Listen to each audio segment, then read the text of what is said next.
Hey folks, this is JR with DIY Prepper. Welcome to the channel. I think we would all agree that the past couple years have been a little bit on the rough side, and the chances of 2023 just magically becoming a whole lot better just overnight are pretty stinking low. So today we're going to be talking about things that we should be stockpiling this year through the lens of the threats that we're most likely to face, along with a few other kind of just small things that we should be doing throughout the year as well. The first thing that we should be stockpiling this year is medications. Here recently, we've seen shortages of like pain relievers and fever reducers for kids, and that's kind of been because of a perfect storm of different illnesses all happening at the same time. And it seems like they're here one day and then they're gone the next. So it really makes sense to have those medications, especially if you have small children that really need specific kinds of medications, because diluting certain things really isn't the safest thing to do, especially when you're talking about things like acetaminophen and ibuprofen that can have some pretty nasty side effects if they aren't used the right way. And the same goes for adults as well. You want to have those pain relievers and fever reducers, but you also want to have medications for other common things like cold and flu meds, and also things to deal with stomach illnesses. I think it's pretty likely that all of us are going to experience at least one of those throughout the course of this upcoming year. So think back on things you've had to run to the store last time somebody got sick and go ahead and pick those up. Another thing you should pick up if you haven't done so already are some antibiotics. And we're very blessed to live in a day and age where there's several companies now offering legally prescribed antibiotics where you can get those in kits. If you haven't done so already, I would suggest going ahead and taking advantage of those, just in case, additional regulations come down the pipe, or if there's shortages of those types of medications. Like I think there's actually a shortage of amoxicillin going on right now. And in addition to medications, you also want to have some first aid items as well, things like antiseptics. And when people hear antiseptics, probably the first one that they think of is isopropyl alcohol. But the problem with that is that it can damage tissue. So that can kind of hinder the healing process. So it's really only good for really small things, and then also disinfecting the area that you're going to be doing like an insulin injection or something like that if you need those kind of medications. Hydrogen peroxide is another one. It kind of has some similar downsides to isopropyl alcohol in that it attacks both healthy cells as well as germs, so it can inhibit healing. But it does have some other uses. For instance, if you dilute it, you can use it as a mouthwash. You can use it to help clean out your ears.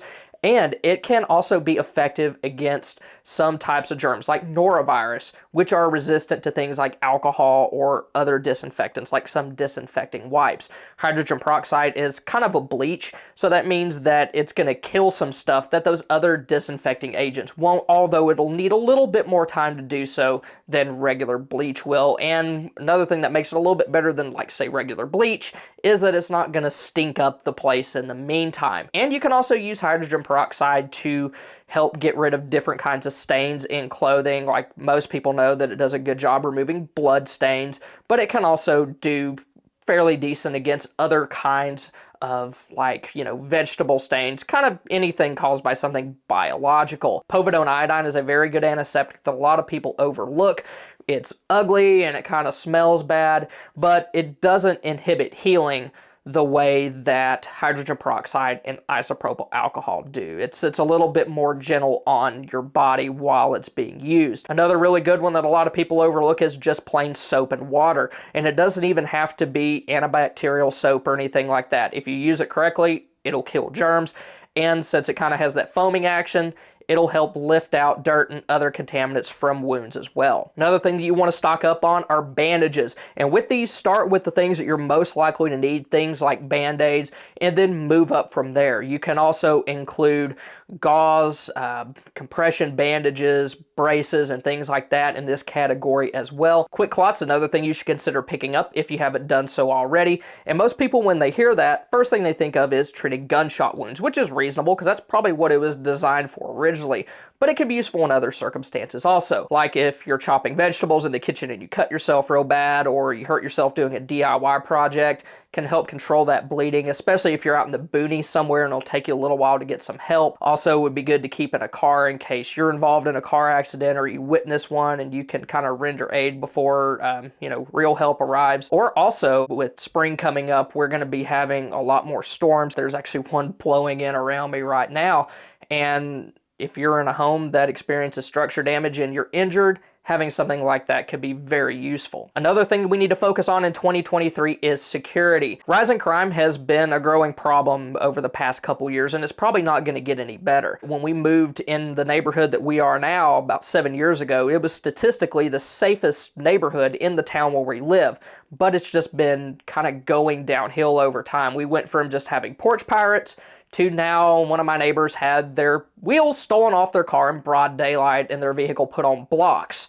So things are, I think, probably going downhill in most places. And if you combine all that with the fact that we're very likely to enter into a recession this year and unemployment's probably going to follow that, people are going to get more desperate, they're going to get more angry, and crime is going to increase as a result. So the first thing that people think of when it comes to security items they should stockpile is ammo, which, yeah, that's reasonable. I've done that, but there's other things you should be considering as well. One of them is motion sensors, particularly ones that are battery operated and do not require any sort of network to operate. Ones that just work on radio signals would be preferable. The ones that I have, they're base station. It can run off of AC power, but it can run off of a battery backup as well, so it's a good long-term security option. Motion activated lighting is another good one to have, not necessarily because it's going to scare a bad guy off, but if you have it positioned properly, it can alert you if somebody's out there messing around. Additional locks and security hardware are another good thing to pick up, and it could just be as simple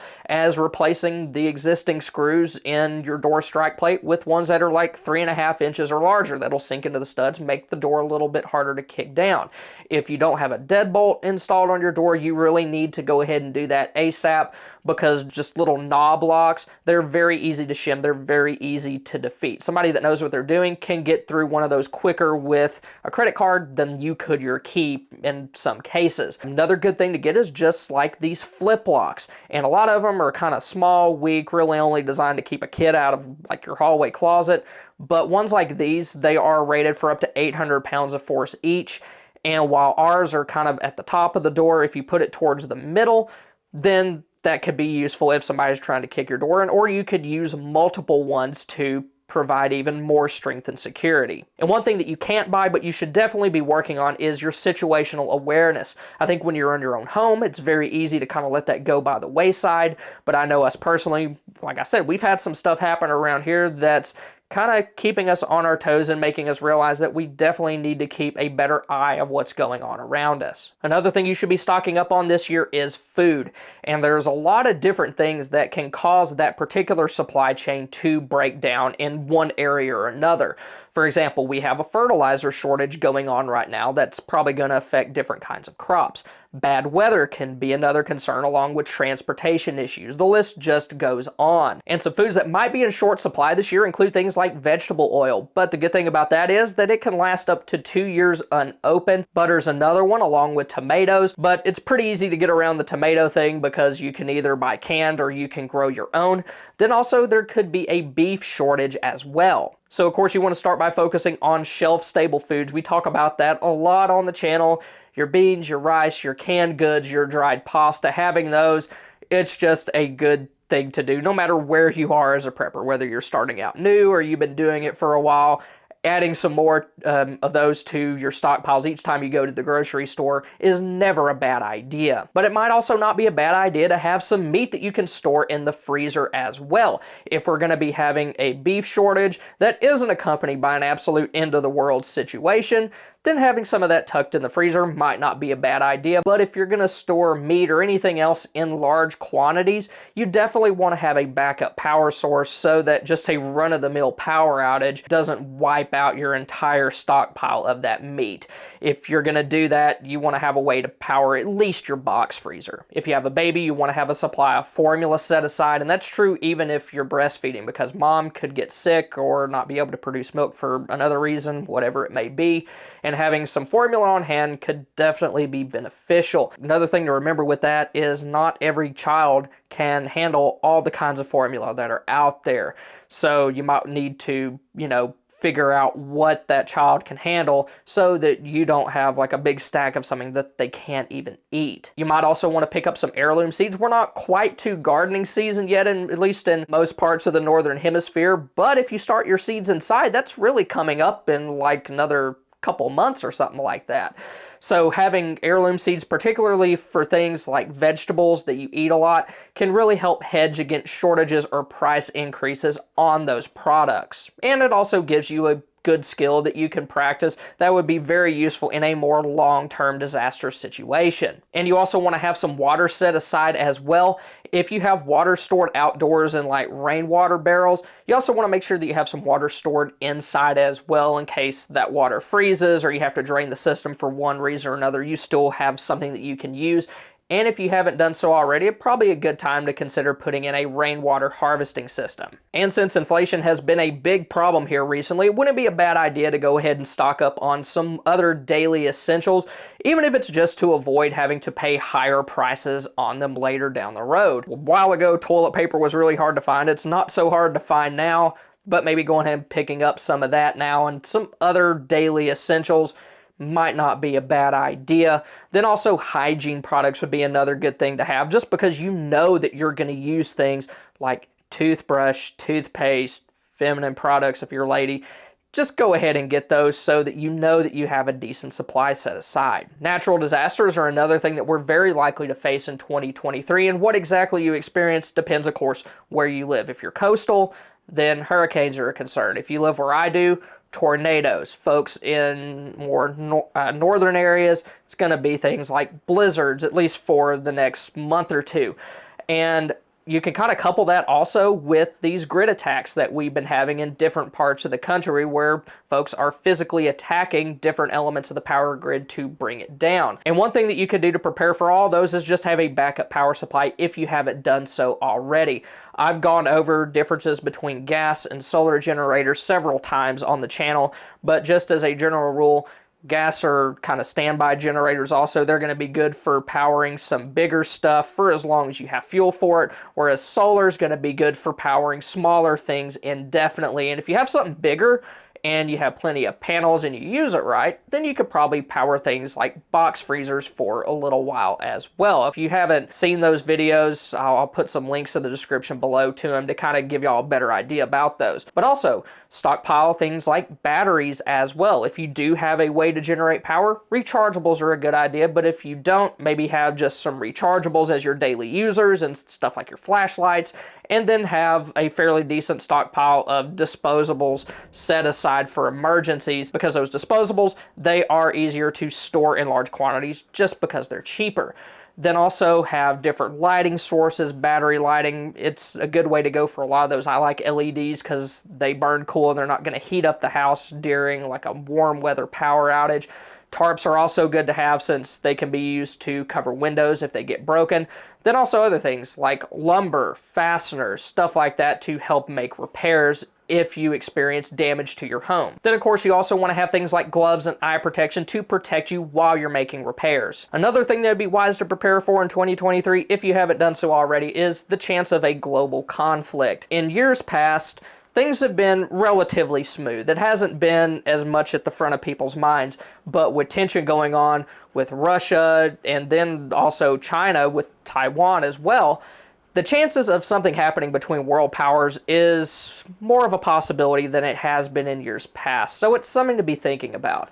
If we were to experience something, especially like a nuclear exchange, it'd be a good idea to have some plastic sheeting and tape set aside so that you could cover the windows and vents leading into your home to help you shelter in there if you don't have anywhere else to go, to help to prevent fallout from getting inside.